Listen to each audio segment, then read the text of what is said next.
Estamos em um super ciclo das commodities e quais as implicações para o agro brasileiro?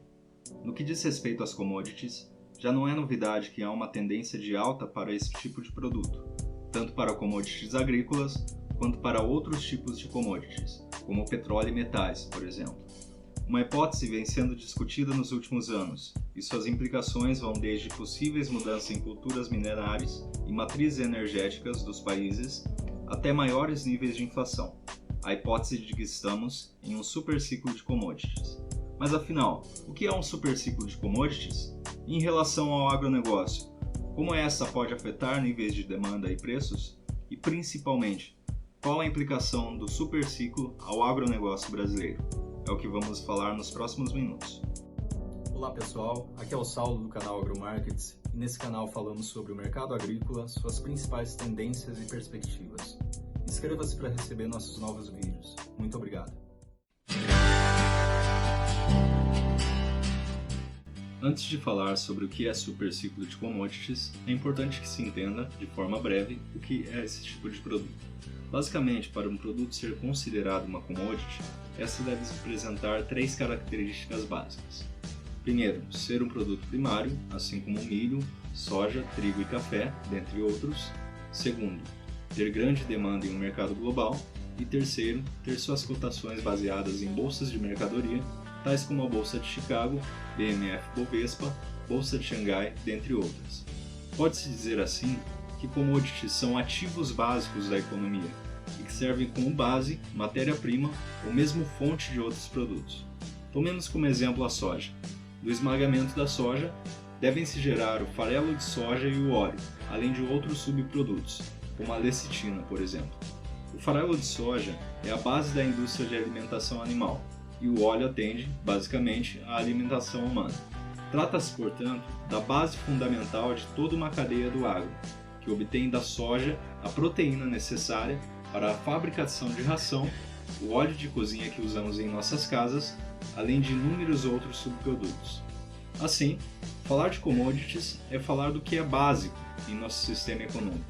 Commodities podem ser, por exemplo, metálicas, onde temos o ouro, prata e alumínio, agrícolas, onde podemos citar a soja, o milho e o café, ou energéticas, como petróleo e gás natural, dentre diversas outras.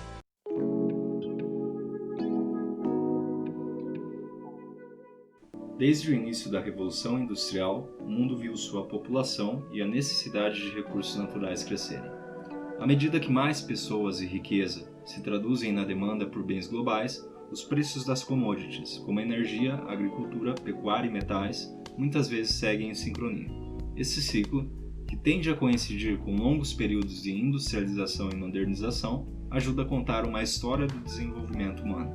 Assim, os superciclos, conforme a figura a seguir nos mostra, são períodos em que há uma crescente alta nos preços de commodities.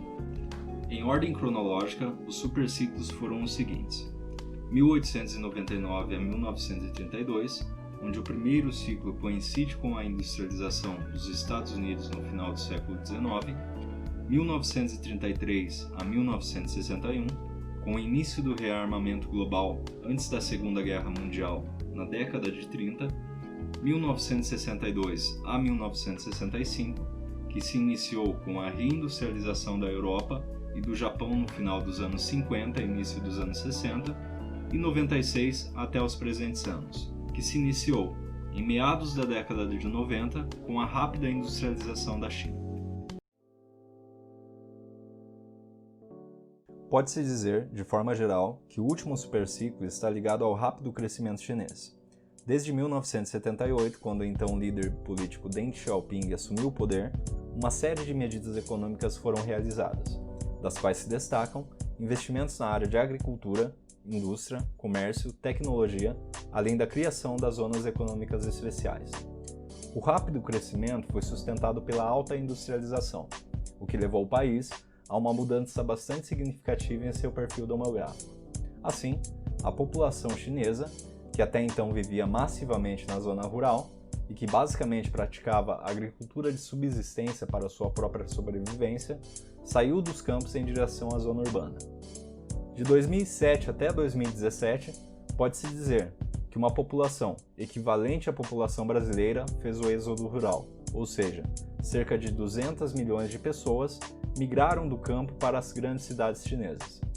Esse número só vem aumentando e, anualmente, uma população equivalente ao estado de São Paulo chega às grandes cidades da China.